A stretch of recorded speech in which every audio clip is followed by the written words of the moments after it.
While there are numerous delicious fruits native to the American tropics, mangoes are among the most desired.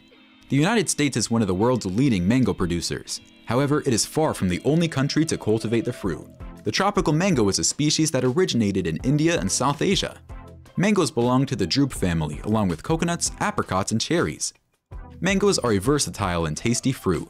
One may consume them in their raw form, use in fruit salads, or juice them. They are a widely consumed fruit in many regions, and their star continues to rise.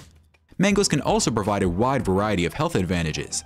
They are rich in vitamin C, an essential nutrient for maintaining a healthy immune system and beautiful skin. They are also a rich source of vitamin A, which is good for optimal eye health. Potassium is an electrolyte that aids in hydration and good bodily function. And mangoes are high in potassium and are used to combat the effects of dehydration. They are also a good source of both soluble and insoluble fiber, both of which are beneficial to digestive health.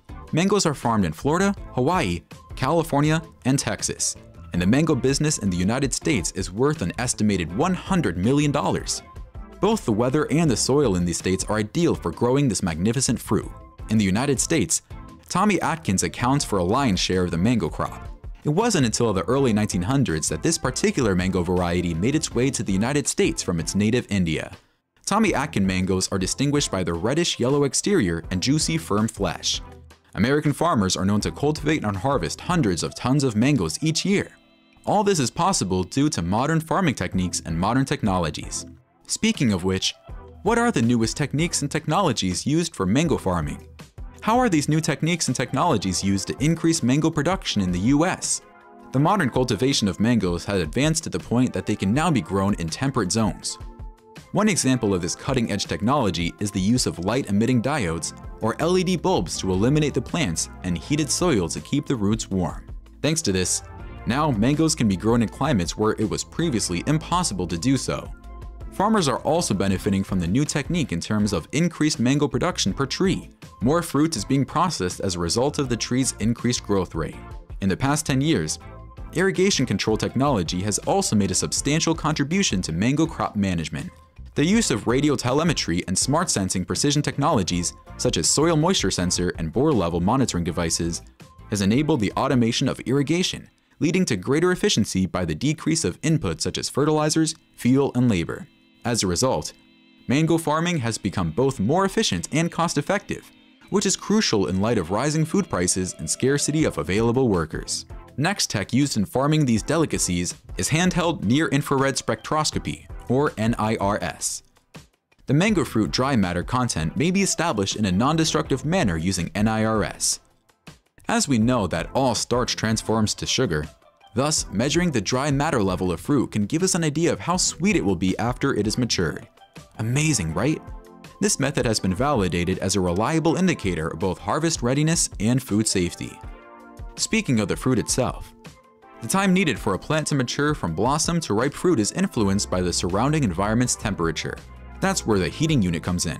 The notion of heat units is not new.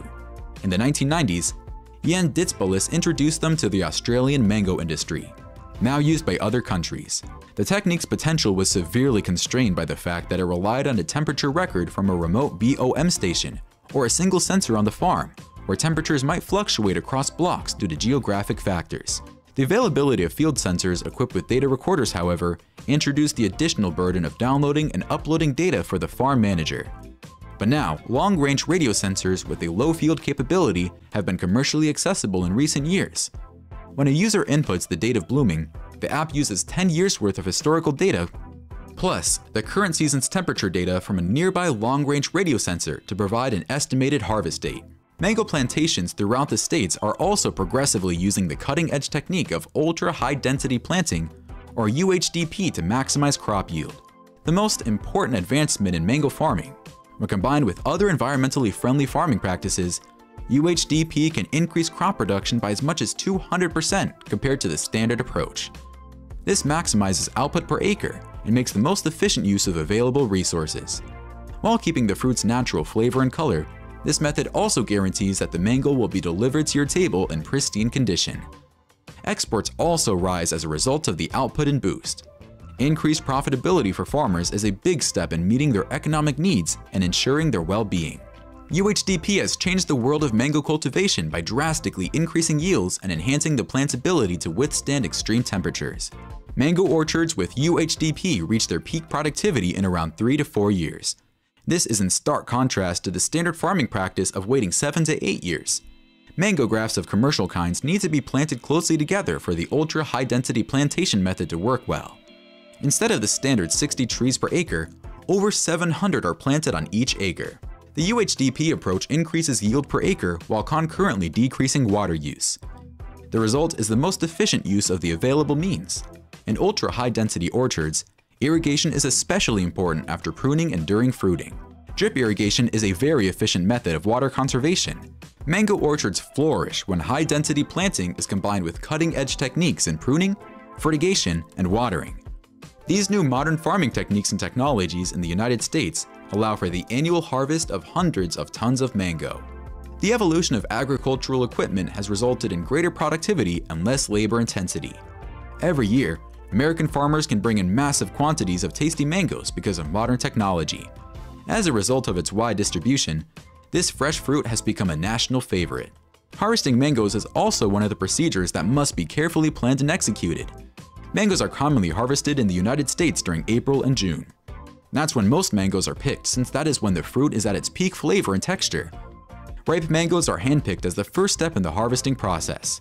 After being handpicked, the fruit is then packed into boxes or crates and sent. Mangoes, after being picked, need to be rushed to a processing plant to be cleaned, graded, and packed as soon as possible.